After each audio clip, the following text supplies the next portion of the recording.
Welcome to episode 202 of the Daniel Yoris podcast with today's guest, Dr. Brandon Parker. Let's go.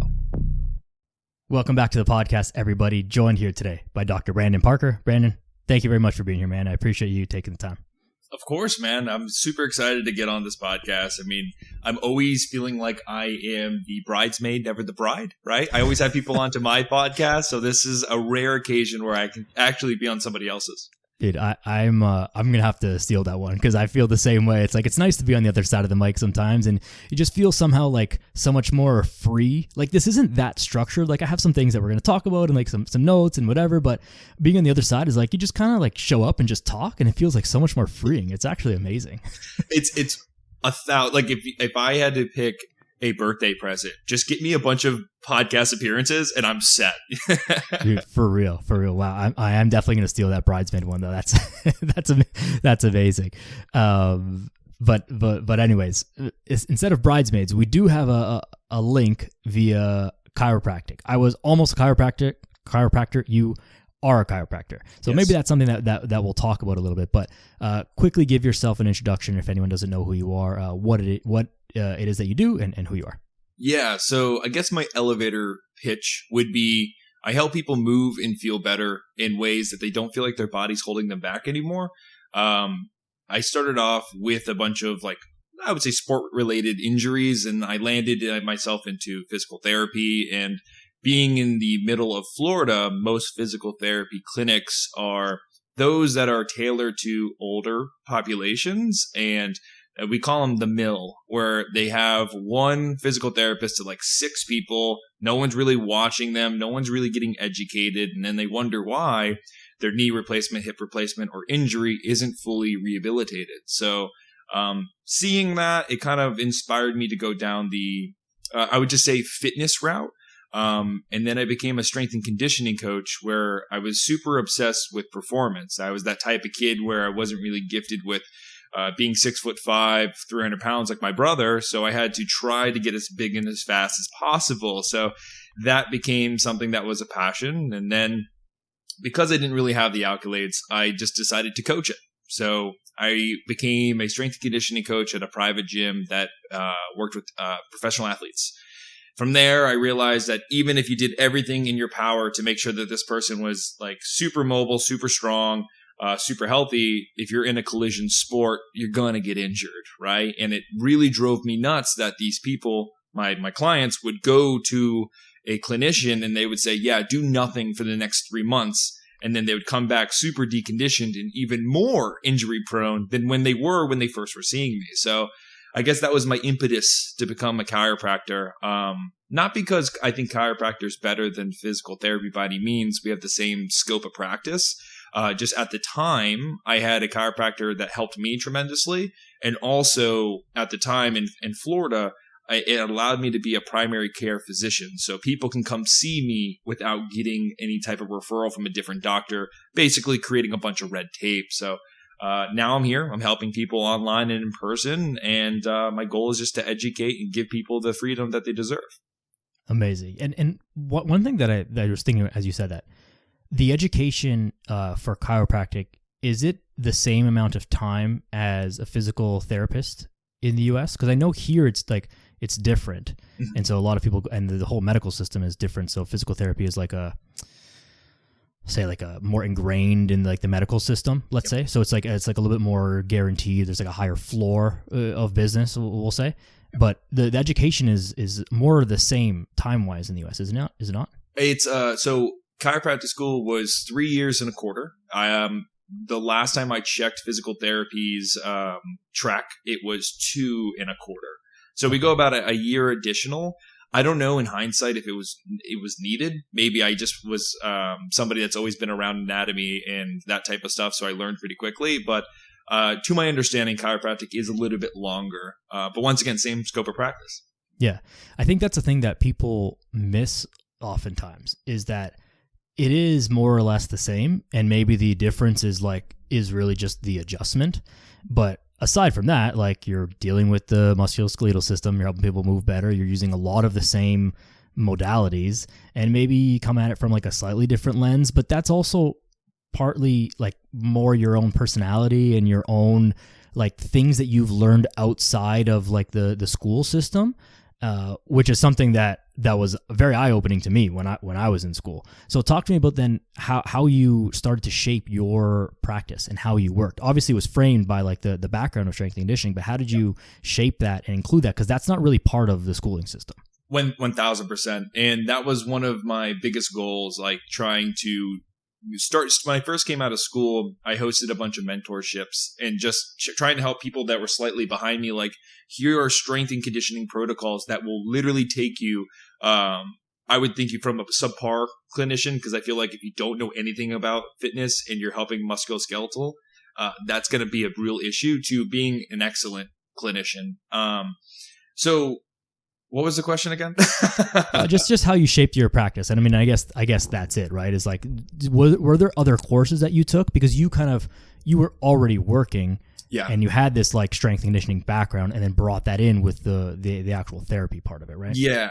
I think that my approach was mainly shifted by, I already was getting good results in the strength and conditioning world.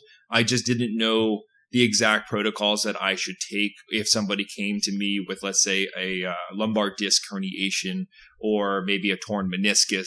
And also, even if I learned that trusting your personal trainer or your strength and conditioning coach with an injury is a little bit more sketchy than somebody that has a doctor in front of their name. So I just didn't want to deal with that friction, right? Yeah. So having the accolade to say, hey, look, I learned how to treat this. You can trust me. That's kind of how I went about it. But if it came down to how has my practice shifted, I would just say more of the modalities that I would use would be a little bit different. But I guess, like, for example, instead of manual therapy where I'm placing my hands on clients, which I don't do a lot of anymore, I just teach them how to do it themselves. Here's a foam roller. Here's a lacrosse ball. Here's a barbell. You can do these things to desensitize the area so you can exercise pain-free and then actually build resilience. Can you expand on that? Because I think that's super important. Mm-hmm. And I feel like a lot of people might not understand what that means by desensitize the area and then go and train it. Yeah. So I'm glad you said that, because sometimes I feel like I'm saying something that's lucid and it's not. So it does make sense. I just think it's so important, and that I think that people who are not like, in the world might not know what that means. Yeah. So when we are exercising, let's say we are dealing with some type of discomfort. That could be to a million things. That could just be like your body is completely fine, no injury, but you could be sleep deprived and highly stressed, and you can get pain signals. There are ways that we can desensitize the area, meaning taking something that is once full of discomfort or painful and make it either temporarily fixed in a way that it doesn't feel pain, or fix it all completely. Because sometimes I do believe we get faulty signals from our body, right? That's where somebody can just dig in a quote unquote knot and then they're fixed, right? But what you would do is, I guess it's better to give an example. Let's just say I have knee pain and it's a patellar tendon pain. So I feel this pain right underneath my kneecap. What I could do is I can take a 45-pound plate. I can take a lacrosse ball. I could take a foam roller, any type of object, and put pressure through the actual muscle belly of the quadricep and near that tendon. And I can squeeze against that pressure. I can relax against that pressure. And what I will start to notice is that area will stop sending pain signals. And that's why massage therapy, that's why manual therapy, when you go to see a physical therapist or a chiropractor, gives you that pain reduction. It's because we're overloading that area with more signal than it's used to. And it's either going to drown out the pain signal or just, I would say, self-corrected if it's a faulty signal. So when somebody comes to me with a pain of some sort and we can't modify exercise around it, my next step would be, let's go ahead and desensitize it, see what we can get from there. And usually between modifying the exercise and desensitizing the tissue by doing some type of deep pressure work, they can usually get through the session pain-free. I always think of it as like hitting the reset button. Almost quite literally, like you press that thing hard enough and it just resets itself. But then the next and most important step is now you got to go and do something with it, because it's not going to just stick after a massage or a little bit of manual therapy or pressing and prodding. you got to actually go and do something with it. I think this is the gap that I saw in school that wasn't taught outside of like, do the McGill Big Three, like that'll like solve all the problems of the world. Like, okay, like maybe, but probably not. Like we've got to actually find some ways to move, and that's the place where people miss. So given that, can you tell me a little bit about like the differences between, I think a way to frame this is like stretching versus mobility training, and like why can't I just like go and stretch my hamstrings and then they just stay that way? Why do I actually have to train and get strong after I desensitize that area? What does the training do that actually helps heal the injury? Yeah. I think that a lot of people look at stretching and general weightlifting as separate buckets when they should be looking at it as a continuum. Whereas if we were to do, let's say, a back squat that was loaded sufficiently and perhaps we elevate the heels, that's going to put a tremendous amount of tension through our quadriceps, right? That isn't going to require a large amount of reps. That's not going to require a large, let's say, hold at the bottom because the intensity is already there. Therefore, we can already force an adaptation. Now, let's scale that down.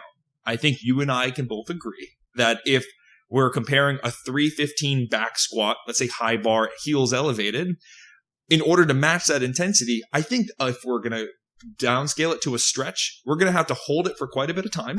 And we're going to have to figure out ways to really try to match that. You know what I'm saying? So I think if we start to look at it like that, is how are we regulating intensity on the structure that we're trying to work on?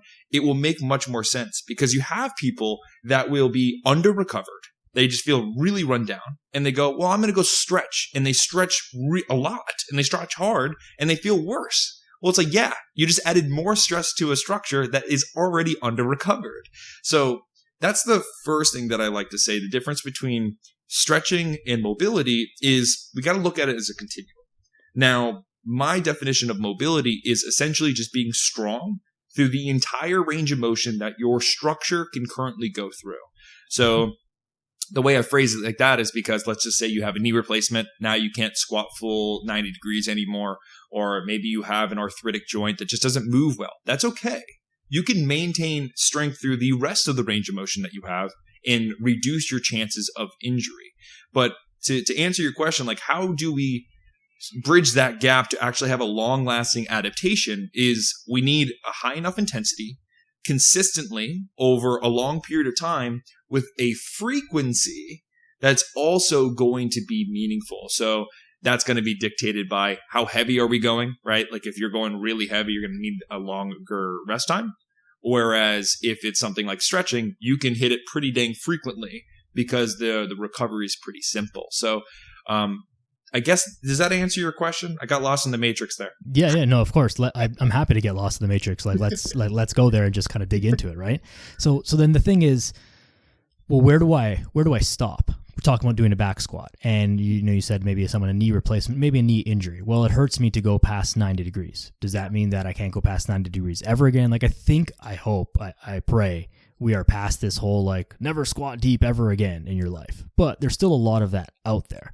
So is there any like, do you have any like mic drop ways to explain this to people? It's like, hey, this is normal. It's okay to squat and to deadlift and to move your body in these ways that have been previously demonized. Like, do you have any kind of like ways to explain that really hits home? I think that, so once again, being in Florida and the clients come in, they either have some type of replacement or they have some long list of injuries, and they go to their physician, which is most likely an orthopedic surgeon. They are inundated, or they get hit with all this dogma, right? Like, don't squat with your knees past your toes because it's really bad. But they don't realize that when you look at the research, if your knees don't go past your toes, you get like 3 times more pressure in the lower back. So like, what are we doing here, right? Yeah. Or like, hey, never do a deadlift. It's the back doctor's problem at that point. So it's off my plate. And it's like, oh, never deadlift, right? And it's like, okay, when's the last time you picked something up off the floor? Right. So I think that when I first have this conversation with people, I do have to unpack what their fears are. And of course, I don't want to ever go back to the state that I was in prior to surgery. I get that. And then I asked them, what are you doing on a regular basis? And of course, when you start to hear their day-to-day activities, you start to realize that, oh, okay, if you go back to that in your current state, you're destined to hurt yourself again. You're deconditioned. Your body doesn't have the biomechanics to even get into this position. So does it make sense that we have to actually prepare your body for the things that you love to do? And usually there is when they start to be a little bit more open to the idea of getting rid of all that dogma that they were hit with, right? So, for example, knee replacements, I will say, depending on the expertise of the surgeon and the hardware that they use, some people do get stuck at 90 degrees, and that's okay. But teaching them, hey, this is your end point and this is what it should feel like muscularly. If it feels like it's not that, then maybe we have to back off. But here's some other things that you can do to modify around that so you can get deeper in that squat, but it's less knee dominant. And that easy one with that would just be widening out your stance. So with people that feel like they shouldn't move in certain ways, the best way that I try to break it down is just simply ask them why they feel that way. And usually when it's like some doctor that came in for 15 minutes and shook my hand told me that. It's like, well, I've been here for an hour and I've been making a lot of sense, right? It's like, yeah, then maybe we should start doing something. Yeah. So I guess that's how I approach it. Yeah, I think that, I mean, I had that literal exact same experience. I had a pretty big knee surgery about 10 years ago, and I was told, like, hey, you should never squat past 90 degrees again, and, don't play sports. And I was like, no, that doesn't really, like... No, I was only 20. I didn't know all the things that I did. So I just okay. I mean, I think that that's probably not right, but what am I going to challenge this doctor? Like, I'm just a kid. Like, what do I know? Right. And so, thankfully I had a great team of therapists, and she was able to show me how to squat and teach me how to move again and properly. And then I learned everything, and I was like, okay, yeah, I can squat deep, and I've worked very hard to be able to do that because of all the issues that I've had with my knees. But, it wasn't easy, and it did take a lot of work. And I am certain that if I didn't put in that work, I would have been stuck at a point where I actually couldn't do it anymore. Exactly. Or it would be extremely painful to do so. And that's where I think a lot of people get stuck, is that they're not given the proper care. And then so the doctor said you can't do this, and then they don't do the work, not by their own fault, but they don't do the work to get back to that point, and then they can't get back to that point. Like you're saying with knee replacements, it becomes it's a structural thing. It's like if the body just literally won't go there, then okay, it won't go there. But if you're otherwise healthy and you had a little bit of an MCL strain, that's not a knee replacement. You're going to be fine. You've got to actually train this properly, though, and that's the part that people get stuck on, unfortunately. And it's not really their fault, right? I had a similar experience to you. I mean, it was the first surgery I ever got, and it was a rotator cuff. Well, it was mainly labrum repair. And I remember this was senior year of high school, so 18 years old. Guy comes in, he goes, everything went great. Here's your pictures. And I'm staring at this anatomy I'd never seen before. And he goes, oh, by the way, never throw a ball again. Never bench press with your elbows going past your back. And I'm he basically just gave a long list as if he followed me around and just saw what I did on a regular basis. Yeah, do none of that. Yeah. And, in that time, maybe it was ignorance, maybe it's wisdom now, but he walked out and I was like, yeah, I'm going to do all of that. Because if I tear this again, I'm okay. I'm not, right. But I haven't torn it ever since, right? I do full range of motion shoulder stuff. If someone sees my programming or the way that I lift on Instagram, my shoulders are more buttery smooth than most people's. And that's just because you take an approach that bridges the gap from where you are to where you want to be. And you just have to be patient and allow your body to adapt accordingly. Right. Thankfully for you, that happened with a 18-year-old boy mentality where you're well, if I just hurt myself again, whatever, who cares? Yeah. Right. But if you're you're a 42-year-old dad, you're probably not, you might just be hey, I'll just not bench press again, I guess. I can't really go through this whole surgery thing again. It's not worth it. And so I get that, but we need to have a more of a proper, graded approach, which was one of my big gripes with the school is it didn't lead to this. And I was hey, okay, I'm here to just get some letters. And I had a very immature view of it. I wish I'd gone back and thought about it differently. But it didn't lead there. It was about passing a test and getting a thing. And you had to go outside of that to learn this stuff. Yeah. Whereas I knew other people and people I had shadowed that were hey, they'll see 7 patients in half an hour, just come in, lay on the table, crack, crack, crack, see you later. And that was that just really rubbed me the wrong way. And I'm this can't be helping. Again, I don't know the answer and I don't know how to argue with this person at the time, but this can't be the right way to do it. And thankfully I think I believe I've been proven right, but it's not about me being right. It's just about what helps people the most, right? Yeah. I would say that I was also blessed. When I first got into chiropractic school, I ran into a friend of mine who soon became my business partner. He had a mentor, and the way that he practices how I practice now, right, is like, you don't have to have 15-minute, 30-minute appointments. You can have an hour appointment and still be profitable. You just have to structure your business in a way that people understand the value that they're getting. Whereas I am going to sit down with you. I am going to learn about all your fears and your current education. So when we're done working together, when you're scrolling through Instagram and somebody's trying to push some nonsensical idea on you, you can laugh at it and move on. Or if you get injured, you stop the catastrophizing thoughts that may make your pain worse. I've seen people have a complete recovery from their lumbar disc herniation, like structurally speaking, but still have residual pain because they have basically ingrained in their body or their thought process that if I bend forward, my back will explode and I will be out for weeks. And remember, pain also serves as a danger signal of not actual danger. Well, yes, actual danger, but also potential danger as well. So if you ingrain, there's a potential danger every time I bend forward, well, you're going to feel that, or you're going to get that every time you bend forward, and you have to unlearn that with time. Do you think that people can overcome that type of fear on their own? Where, I hurt myself bending forward before, and, now I feel good, but every time I feel like every time I bend forward, it's going to go again. That would be a really hard thing to overcome on your own. Like, do you know people who are not athletes who have kind of got through that on their own without the help of a practitioner or a coach of some sort?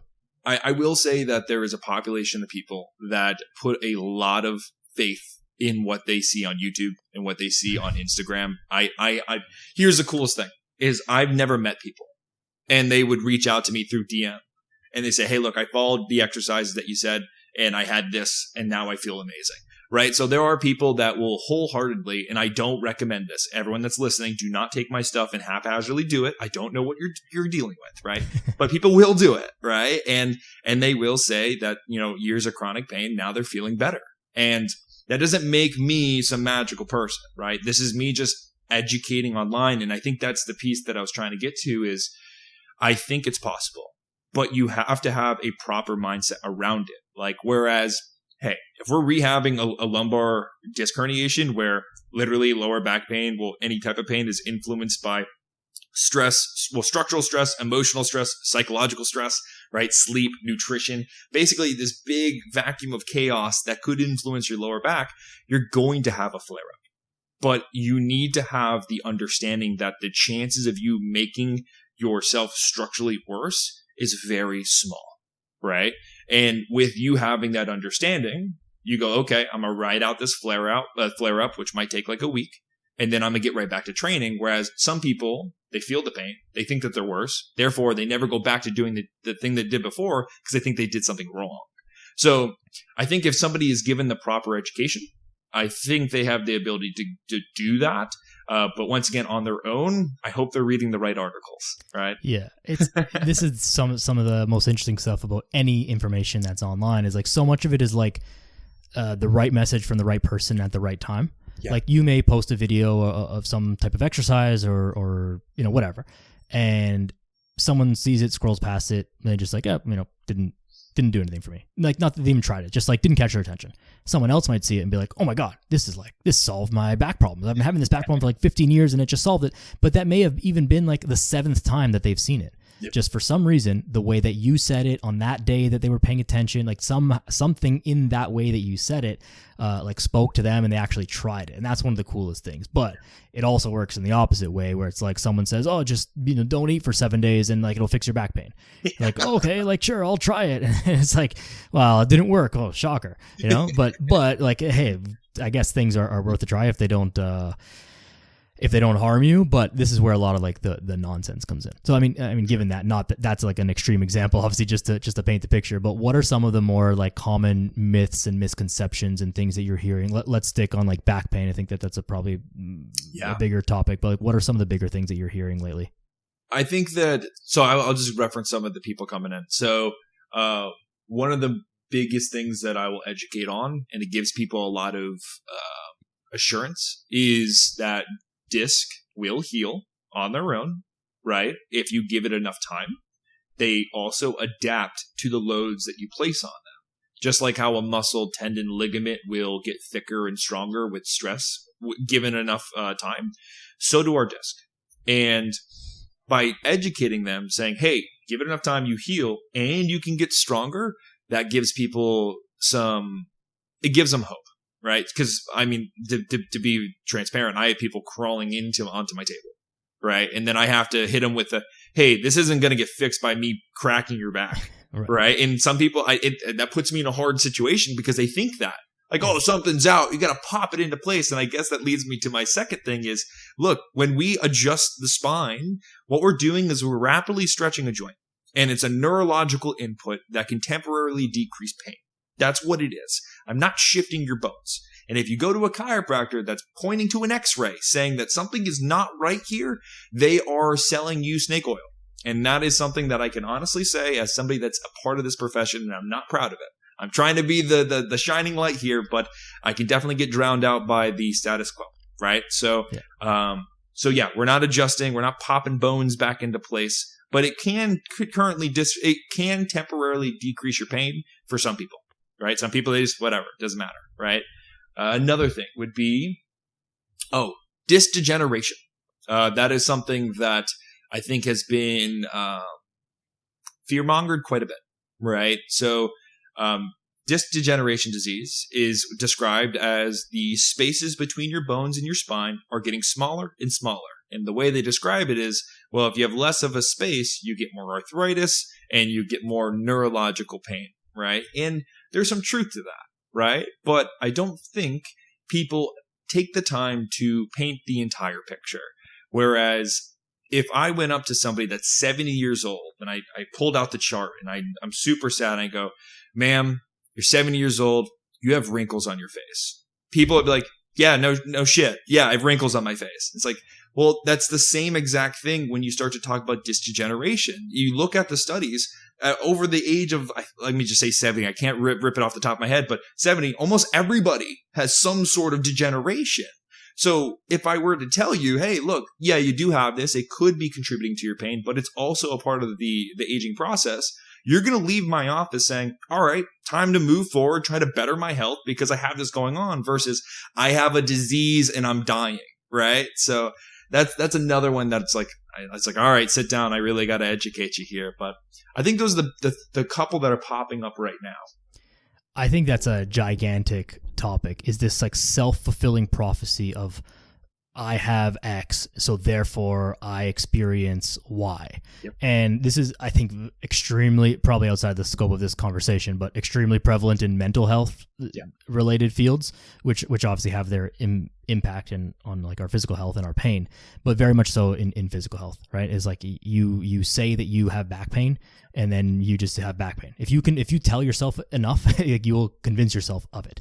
I remember as a kid at soccer practice, I hurt my ankle or something, nothing major, but like a little, my ankle was bothering me in practice.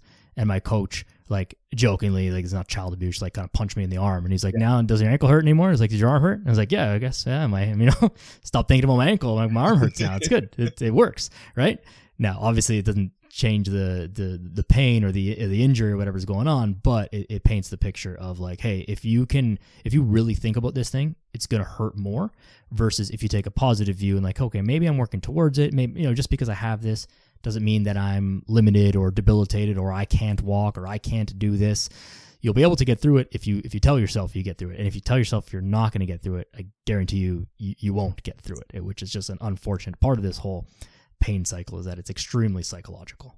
1,000%. So my wife is a mental health counselor, so I've been picking her brain about a couple things as well. And rumination is really true, right? And it's the thing that you keep on sitting with it, you think about it, and that thing that you keep telling yourself gets bigger and bigger and bigger.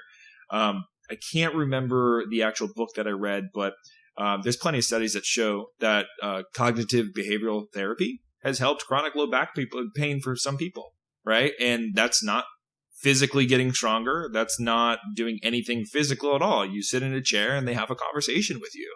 And it allows you to make sense of the sensations that you're feeling. And some of the case studies that I was reading it was a strategy that I thought was very interesting, where it was like, okay, you have lower back pain. Okay. I want you to close your eyes. I want you to focus on that lower back pain. And he would just make sure that time would pass. And then he goes, did the lower back pain change at all? And then they'll say, yeah, it started off dull. Now it's achy. It shifted from the left. Now it's on the right. And he brought up a really good, I say, expectation breaking statement. And he goes, well, if you thought something was structurally wrong with your lower back, do you think that the pain would just make these anomaly-like shifts across the lower back? Or would it be the same because you have the injury, therefore it should be there? And it was almost like a light bulb moment, right? It's like that makes a lot of sense. And I think it really connects the dots where it's like, okay, maybe it's not all in my head because that's the worst thing you can tell a patient or a client, but maybe there is a portion of this that I can improve almost immediately by having a different perspective. Yeah, I believe, and I may be missing this word, but I believe that's like gaslighting yourself or gaslighting someone else to be like, hey, that's just all in your head. Like, don't worry about it. Yeah. Right. It's like, great. Thanks. I'm definitely not worrying about it now, but it is true at some point. I for myself, like if I find that I'm getting a little bit of a cold or starting to get the sniffles, like I literally will just ignore it and I will repeat out loud. I'll say like a thing with my brother. I'll be like, I'll call him on the phone, like, a couple sniffles on the phone. He's like, you getting sick? I'm like, nope, definitely not. Never been sick in my life. But I very rarely get sick. Having said that, now I don't think it's just that, but there's definitely a lot to that mental game of things. With the fear of exercises, mm-hmm. I don't want to bend forward. I don't want to bend my knees that deep. I don't want to put my shoulders overhead. Yeah. What are some of the progressions? Again, let's just stick with the lower back and then maybe we can work through like knees and shoulders probably as the bigger common ones. But What is the progression for someone who's in that position where it's like, hey, I don't want to bend forward. I'm fearful of this. How do we get that person tactically starting to bend forward again? Yeah. So there's a couple of ways. It depends on the client that's in front of me. So you have two types of copers, right? You have people that would cope with their pain by grinding through it, right? No pain, no gain. It'll get better if I strengthen it, right? And then you have those who are avoidance copers. They don't want to do it at all, right? So we are more so going to talk about the avoidance, right? But I wanted to talk about the persistence because fitness enthusiasts, there's a lot of them that are persistence copers. And if you are experiencing a pain in a specific range of motion, you grinding through it could actually create a stronger pain signal. If pain serves as a warning sign and your body's like, well, you're not listening to this warning sign, let's crank it up a little bit, you could make the problem worse and potentially chronic. So I just wanted to put that out there. As for avoidance copers, you got to play this game sometimes. And we have to play this game. There's two things. I guess I could share a story about the lower back, but I'll share a smaller story about the shoulder real quick. So there was a client that she said every time she put her shoulder above head, she would feel excruciating pain in her neck and her trap. And I was like, all right, that's pretty interesting because during our examinations when she was on her back, I was like, messing with her shoulder and I put her in that position plenty of times and there was no pain. But of course it was in a nonchalant way where she didn't realize. So I was like, okay, I think I've built enough of rapport that I'm going to try to violate some expectation. And it's touchy because like no one wants to feel like they've been bamboozled, right? Right. So I was like, I'm going to try this out. Hopefully it doesn't backfire. And I was like, what I would love for you to do is, I know we're talking about the shoulder, but you did mention something about the knee. Let's just see how you would lunge. Hold on to this for me. So I had her hold on to the rack, which is above her head at the time, slightly. And as she lunged, it put her arm into that position. I let her go like a couple reps. And I'm like, how did that feel? She's like, felt fine. I was like, no pain anywhere. She's like, no. I was just like, all right, we're going to do that again. And I just want you to be hyper aware of all your body parts. And then when she got into the bottom position, she kind of like looked up. She's like, oh, and so sometimes violating expectations is very beneficial, but you have to read the room pretty well, right? Yeah. That's not something you'd be able to do to yourself. Like someone would have to be like you're coaching them through it or treating them through it. You wouldn't be able to convince yourself like, okay, put your arm up, but don't forget that your arm is up there. Now lunge. Wouldn't really work. Yeah. For some progressions for the lower back. I'll give you exactly the progressions that we took for a chronic lower back patient. She was 22 years old, uber stressed and super scared about her lower back because she was told that she was super fragile. And of course, you tell somebody it's fragile, they're afraid to move, right? So, and to be frank, she was fit. Like she was exercising, and when she was dealing with this lower back pain, she was doing everything around her back, right? Like, so I get her MRIs, I get her X-rays just because she had them already. I wouldn't probably refer out just given the case. And this is like a rare occasion where it was a clean slate. Usually you find something, but there was nothing. So it gave me the confidence to be like, okay, we can start pushing this a little bit. But for her, anytime that lower back would slightly arch forward, she would claim it was a 10 out of 10 pain. So I was said, okay, we have to make sense out of this. You're feeling this pain, but structurally we don't have anything to point to. So how can we down-regulate this pain or down-regulate this motion to a point where you feel confident? And it was collaborative. I said, how about a cat-cow? You're hardly working against resistance, and we'll get to see how things move. So we started there. She was feeling a little bit of pain, but as we got into it, she no longer felt pain. So we wanted to scale that up, right? So we went from cat-cow to then a resisted cat-cow, not the way that most people would think, where you would anchor the band around the back, but more so I would anchor it almost like a cable machine, right? Where you would arch your spine forward as the weight pulls you forward, and then you would arch yourself back in a cat-cow-like fashion, and then you'd pull the weight. And the reason why I like that is it's kind of distracting. You're not really realizing what your body's doing, but you're also resisting against quite a bit of load, and you can pin load it to a specific load. Right. From there, if we built confidence in that position, of course, I'm educating and coaching the entire time saying, your back's pretty strong. I think we can start to load this in ways that would be meaningful in ways that you would probably feel scared, but I think we could build confidence. And from that loaded cat-cow cable position, we would probably go into, and what we did is I just had her, hey, last time you were scared to tie your shoes, let's just pretend like you're doing that. She would reach down, and she got to the point where her hands were basically right past her knees. And she's like, I'm feeling a lot of pain here. I'm like, before you get out of it, take a deep breath. Just relax. Let's see where the pain goes. And of course, it was there. It was a 10. She's like, I really don't want to be here. I was like, okay, I'm not forcing you, but if you can be there for a little bit longer, I think it would be beneficial. She continued to breathe, and then the pain started to go away. And then, of course, I had the same conversation that I kind of referenced earlier. I was like, if it was a structural issue, do you think that the pain would just go away once you started to breathe? I was like, yeah, probably not. So the touching of the toes then eventually became your standard Romanian deadlift. And then we never really got to the point of Jefferson curls, but eventually I'd probably get there, just not because I think it's necessary to build structural strength in that position, but I think it's a big you're doing Jefferson curls, you're okay, yeah. Two things. Yeah, for sure. Two things that I want to come back to. I definitely want to come back to the Jefferson curls. But why does the breath help so much in a position like that or in a situation like that? That's a great question. I'm going to take a stab at it. I don't know if there's physiological components to it, but with the breath, we have the ability to downregulate our heart rate, which typically puts us from a flight or flight state to a rest and digest state, like super relaxed, right? We're basically downregulating one side of our nervous system and upregulating another. I also do think that it's a way to bring awareness back to oneself, right? So at all periods in time, like as I'm talking to you right now, I have the air handler going on. I hear people outside the door here. There's people outside. There's a million different sensations coming into my brain right now. And if I'm already in a heightened state or an alert state, I think that's only going to stress us out more and make our pain experience more intense. Whereas if I take a moment, I focus on my breath, I slow things down, I think we have the ability to tune out that stress and kind of just self-regulate, if you will. So I think those are the two pieces of why I think breath helps a lot. Yeah, that makes a ton of sense to me. That's kind of how I've always understood it as well, where it's like the breath will just calm you down enough to let your body know that like, hey, this isn't an emergency. Like this hurts or this feels uncomfortable, but we're okay here.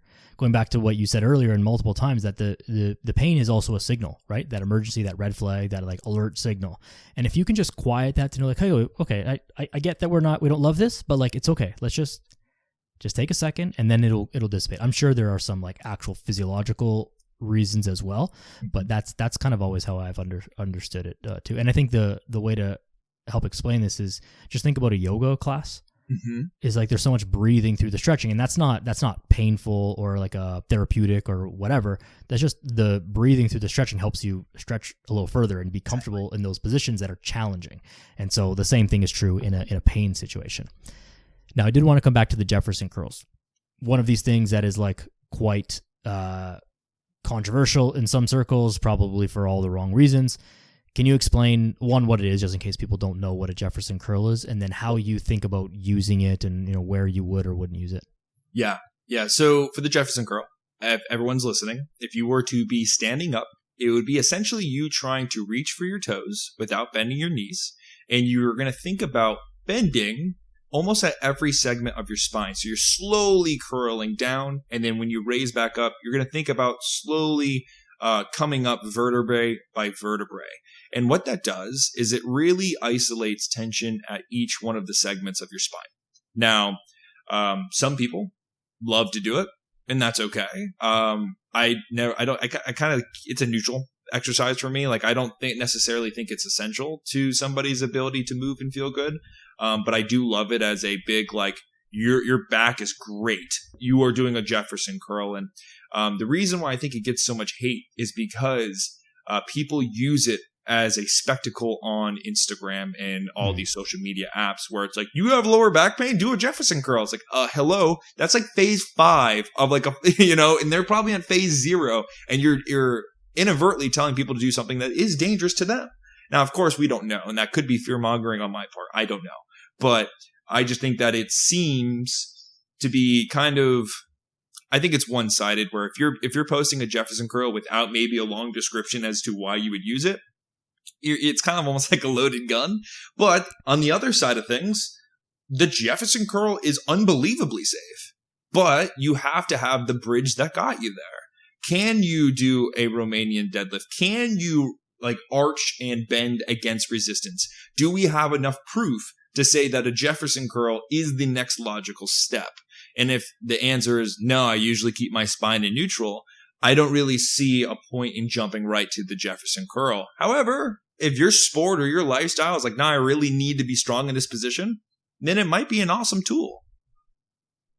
Yeah. I mean, again, that makes an absolute ton of sense to me. One of the pros and cons of social media, right, is you get this good thing out there, but like, a 7-second video of someone doing a Jefferson curl, and there's like some savages out there who will do it with like 300 pounds on a Jefferson curl. It's like, that looks amazing, but it also, to someone who doesn't know what they're looking at, is like, that's everything that I've been told not to do ever with my back. So like, why is this guy doing it? Oh, he must have the answers. Let me try that. It's like, well, maybe start with like an empty barbell, or like a 20-pound dumbbell, or like a kettlebell. Maybe start there, not with your deadlift max. Like, that's not the place to start. And so it's great, but it's like, how useful is this in terms of all of the training time that one has available? Unless you're a pro athlete or spending a ton of time in the gym. If you're training 3 times a week for 45 minutes, like, Jefferson curls probably don't have a place in your programming, unless you're training for something very specific, maybe coming out of an injury, something like that. But otherwise, it's like, cool, probably just do the quote unquote regular stuff that's going to get you a lot farther in your training than some of these circus act exercises. But they are fun to do when you're ready for them. There's so many people that lack just the foundational strength and mobility that they don't really have any business touching that, right? It's just if you can't do the basics correctly, I know and then I don't want to make it sound like exercise has to be boring. I want things to be super fun, because you want to build a good relationship with movement. But it's just, don't get the shiny object syndrome, because you'll end up either risking a higher risk of injury, or you are allocating some time that could be meaningful in building your strength and mobility to something that is a cherry on top at best. Yeah, that's the way that I think I like to explain it, because then it feels like the pushback is, oh, you're gatekeeping exercise. Like, oh, you're so elite that you can do a Jefferson curl, but like other people can't. It's like, no, I just train for like way more time in the week than the average person does because it's my job and because I, very much enjoy it. And like, I'm in the gym just like way longer. So I can allocate, 10 minutes out of my way more minutes in the gym to that. If you got, again, 3 times 45 minutes, it's just not the best use of your time for getting at your goals, which are in general, like general strength, weight loss, and a little bit of, mobility and feeling better. It's just not an efficient use of your time, someone's time. And I think that everyone's always looking for efficient uses of their time. Like people go to the gym forever. I mean, I'm sure you've, know many people like this and just like don't get a lot of results. Oh yeah. And like, but I try so hard. Like I'm dedicating the time, I'm doing the things and I'm just not getting the results. Like, what do I got to do? The answer is oftentimes not more, just better. Right. And so adding a Jefferson curl, I promise you, not the thing that's like missing from your fitness routine.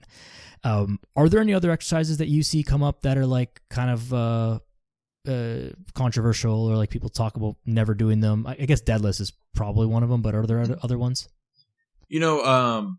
Some I think I give a little bit more credit to the Jefferson curl, but like there's other things that I feel like people put too much weight into.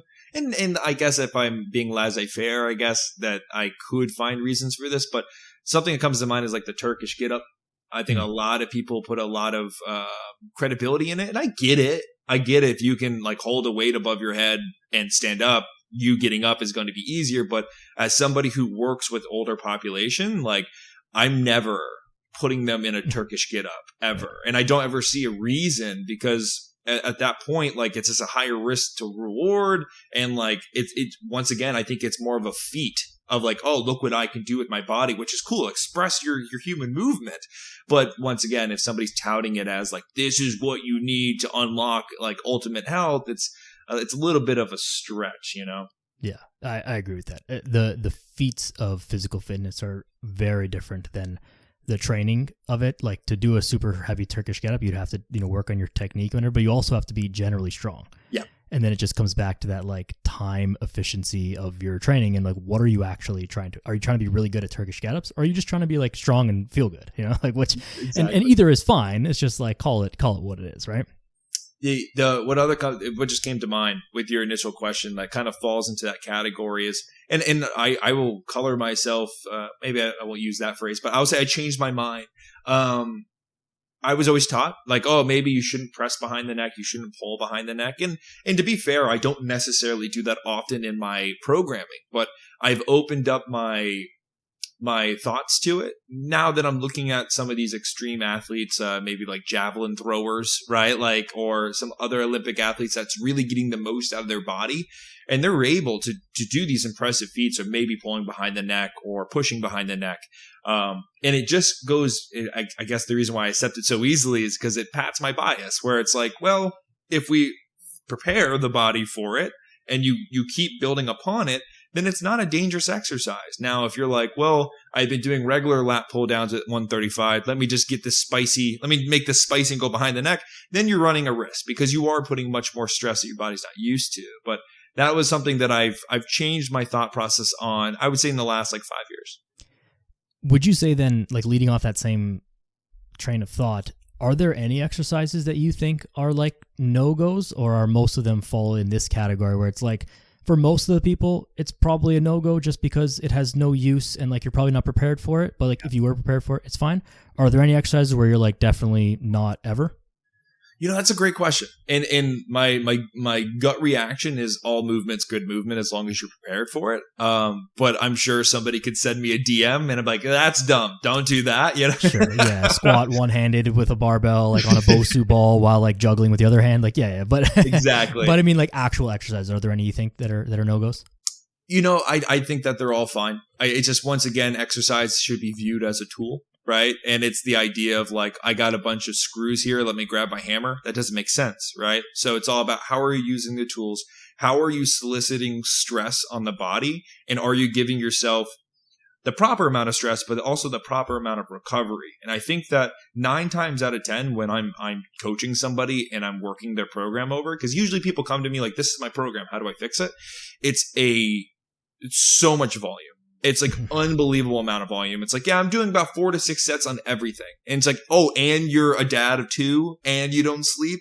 Yeah, I didn't do this in college when I didn't have any responsibility, and being able to tell them that like, hey, do you think that you can get the same results with maybe 2 sets of this, but you are really pushing to near failure? And usually they're like, no, that doesn't make sense until they do it. Right. So I think that establishing that understanding that everything is dose response and you're going to be bottlenecked by your recovery versus the actual movement that you're doing. Well, I guess now I'm thinking about it like you got a barbell squat, larger recovery, leg extension, shorter recovery. You can be bottlenecked by that, but by your exercise choice in that regard. But I really do think that if people just understood that everything is just how much stress am I putting on my body? How much recovery do I have? If my recovery is low because life hit me in the face, how can I modify my program accordingly? They wouldn't be coming into my office as frequently as they are. Yeah, that is a gigantic point. By and large, people are doing way too much volume. You just said that you see it. I see it all the time. Like, hey, look at my program. It's like 13 exercises, 4 to 6 sets. I'm like, dude, are you in the gym for 4 hours? Like, how is this even possible? How are you fitting this in an hour? It's a logistical miracle. But second to that is like, you must be doing every exercise at like 30% intensity. There's no way you'd be able to like really push it hard and actually get through this workout. Otherwise, like your body would be destroyed. It would be one of those like David Goggins does 8,000 reps of bench press kind of workouts, like where it's just impossible. But yet people are trying to do that all the time. So it's like lower the volume in your workout and like push harder. And then you also find that you'll get a lot of like less repetitive exercises. Doing a flat dumbbell bench press, then a cable bench press, and then a machine bench press, and then push-ups is like, okay, well that's my middle chest. So, I got to get my middle chest. So you did 4 things it's the same movement, right? We got to split this up a little bit. But it's a good point to continue to hammer home, especially heading into like January and new people getting in the gym and new programs and stuff like that is like, hey, especially as I'm just saying this, I'm sorry for rambling now, but like as we're getting into January where gyms are busy, like just logistically in the gym, which is a real consideration, you probably can't do 12 exercises in your workout. That equipment's just not available, right? So you got to stick to like a few, maybe like 4, 5, 6, maybe 7, and then just hit those hard. And that's going to do you like way better than just trying to do everything you can in one workout.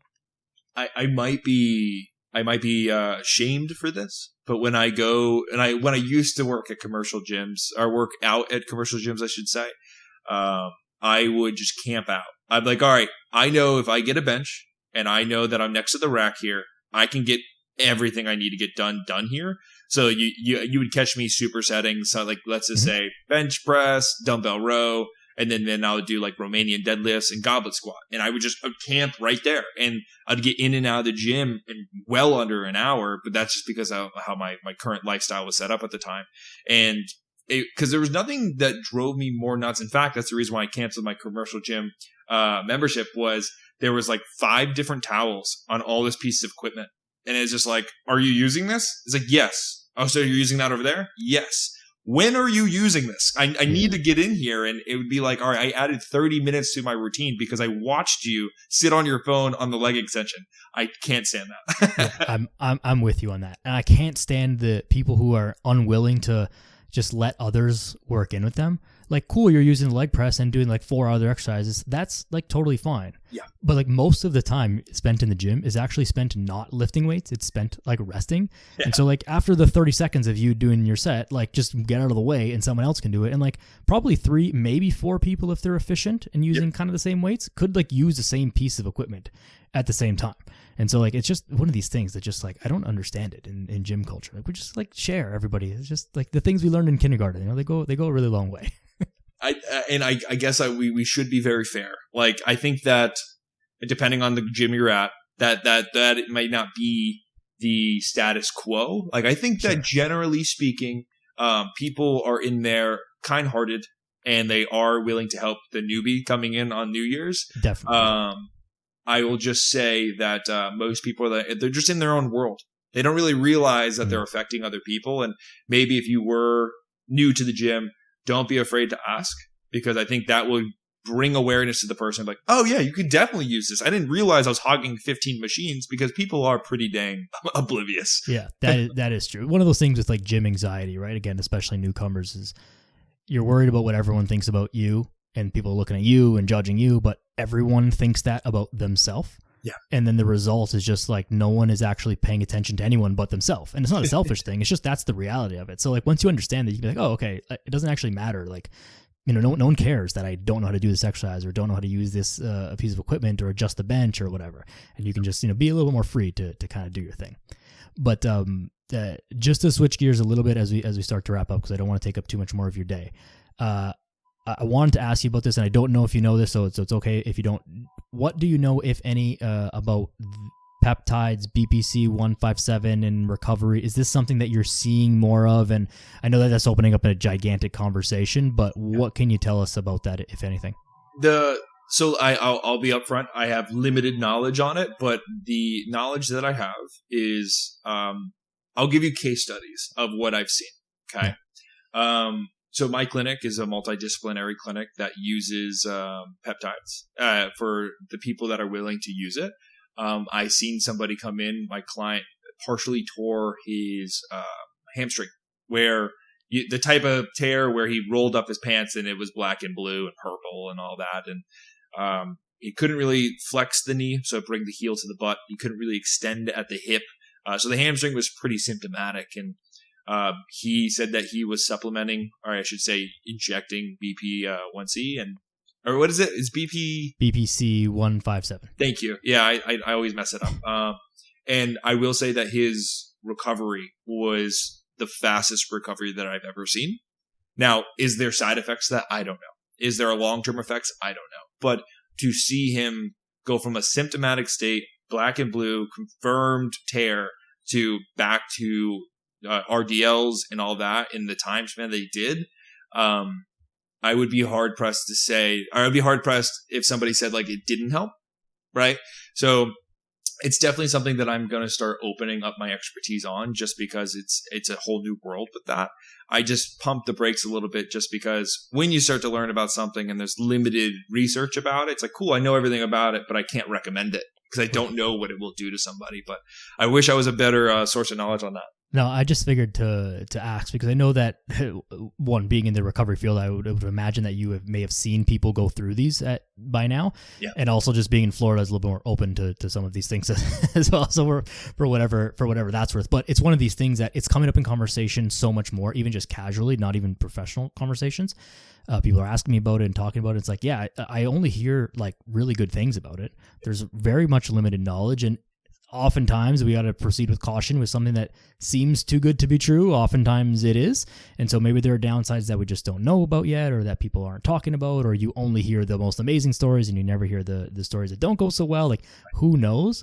But it's definitely a cool thing, because it feels like it's one of these potential big leaps forward in rehabilitation, right? With many of the peptides, with other areas as well.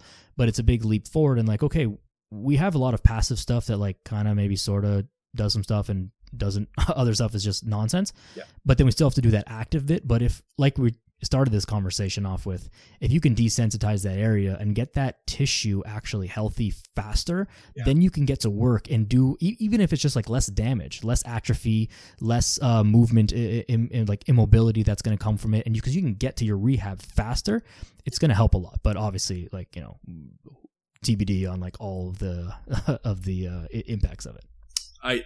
So two things that I would experiment in, because once again, limited understanding of peptides thus far, but if I was dealing with somebody that had a leg that was very symptomatic, and I would just say like can't really get much done, two of the things that I explore is, one, cross-training effects. So basically train the non-symptomatic leg really, really hard, and we see a positive effect of muscle retention and strength retention on the affected side.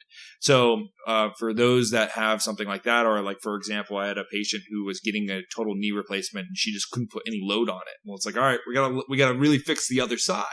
And then on top of that, we paired that with blood flow restriction training.